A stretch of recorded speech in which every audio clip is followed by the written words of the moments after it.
자, 이제 주목 이격으로 네. 넘어가 보도록 하겠습니다.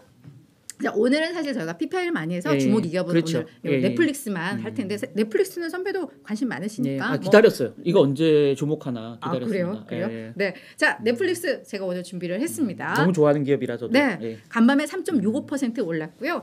자, 지금 뭐 넷플릭스 이 아성을 뭐 디즈니가 뭐 무너뜨린다, 뭐 그렇죠. 이제 뭐 선두를 뭐 탈환한다 이런 얘기가 많잖아요. 예. 뱅크 오브 아메리카의 제시카 레이브 아니래요? 애널리스트는 아니 여전히 스트리밍 아. 시장의 리더는 넷플릭스야. 아. 역시 선두주자야라고 예. 이야기를 했고요. 자, 여기서 약간 설명해드리자면 뱅크 오브 아메리카에서 넷플릭스를 커버하던 애널리스트는 원래 넷 쉰들러라는 수석 분석가였거든요. 예. 근데 이번에 이 올려준 제시카 거예요? 레이프 애널리스트가 이걸 받았어요. 아. 근데 기존의 넷 쉰들러 애널리스트는 넷플릭스에 대해서 다소 부정적이었어요. 그래서 6월 말에 예.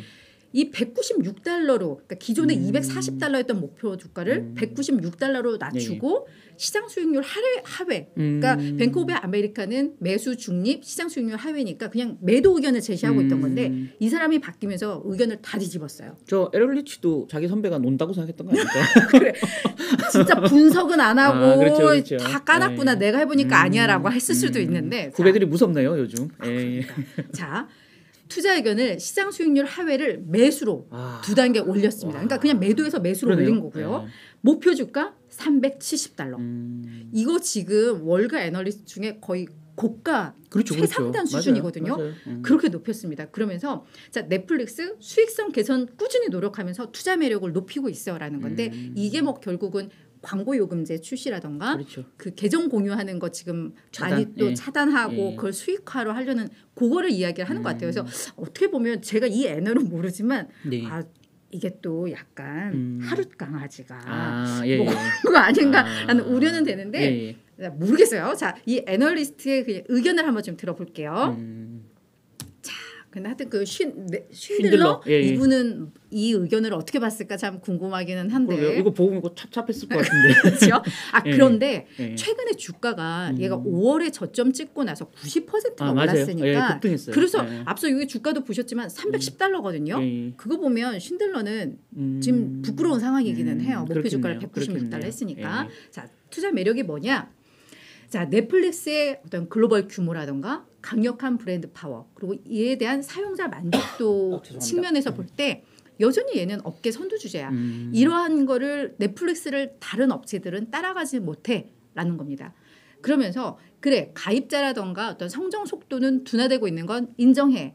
하지만 가치 지향적인 광고 서비스를 도입을 했고 그러니까 상황이 어렵다 보니까 거기에 대한 대안들이 나온다는 거죠. 그리고 계정 공유와 관련해서도 이것을 수익화하는 노력을 함으로 인해서 결국은 어떤 이 기업에 대한 운용이라던가 이런 재무적 어떤 수익성 개선으로 이어질 수 있는 뭐 이런 것들을 지금 기반을 마련하고 있어. 이것도 긍정적이야라는 겁니다. 그러면서 넷플릭스에서는 이 계정 공유자들이 이걸 좀 차단을 하면 뭐 1억 명 정도의 잠재적 가입자를 잃을 수 있다라고 우려를 하고 있지만 네. 본인이 볼 때는 노노 오히려 광고 요금제로 가입 전환할 수 있을 것 같아. 그렇게 되면서 2023년과 2024년에 12억 달러 이상의 추가 수익도 나는 기대가 돼. 하지만 목표 주가 산정할 때 이건 넣지 않았어라고 이야기를 했습니까? 실제 넷플릭스 저도 넷플릭스 디즈니 다 이용하지만 네. 한 번 저 맛을 들이면 빠져나오기 힘들어요. 그리고 예. 최근에도 계속 얘들이 내보내는 그 컨텐츠가 예.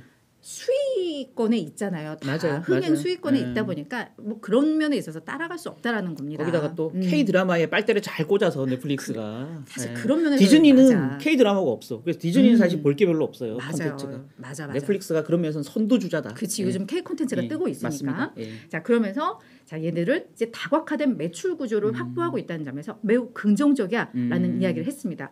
다만 광고 요금제를 도입을 하면서 이야기의 흐름이 끊긴다라던가 어떤 이제 화질이 좀 떨어지는 예, 걸 그렇죠. 하잖아요. 그래서 어떤 화질의 문제 등으로 어떤 이런 논란들은 좀 있지만 뭐 이런 부분들도 결국은 얘들이 뭐 잘 해결할 수 있을 것이야라고 이야기를 했고요. 그 불편하면 또 기본 요금제로 또 갈아타요. 그렇다면 되는 예, 거예요. 맞아요. 그게 불편해서 싫어한다고 가입을 안 하는 게 아니라 오히려 맞아요. 갈아타는 걸로 이어질 저도 수 있어요. 유튜브 보다가 광고 보기 싫어서 프리미엄으로 돈 내고 저 유튜브 프리미엄 보는데 네. 사실은 그렇게 갈아타거든요. 맞아요, 예. 맞아요. 그러다가 요금이 너무 부담되면 맞아요. 광고도 보는 거고 뭐 맞아요. 이런 거기 때문에 그렇습니다. 그러면서 이제 주가 왜 이제 370달러를 했냐? 오케이 경쟁이 심화되고 있고 지금 경기 악화되고 있는 것 뭐로 단기적인 악재가 될 수 있고 주가가 그게 약간 부담이 될 수는 있겠지만 넷플릭스 광고 요금제 출시하니까 어때? 광고주들이 정말 놀라울 정도로 맞아요. 완판됐거든요. 그 광고가. 자, 이 수요를 봐봐. 그래서 이 넷플릭스는 프리미엄 요금도 부과할 수 있는 그 위치에 있어. 그렇죠. 그래서 이건 결국은 중장기 관점에서 넷플릭스에 있어서 긍정적 모멘텀이 될 거야라는 겁니다. 그렇죠. 트위터에서 빠져나온 광고주도 일로 올 수도 올 있어요. 수도 있어요.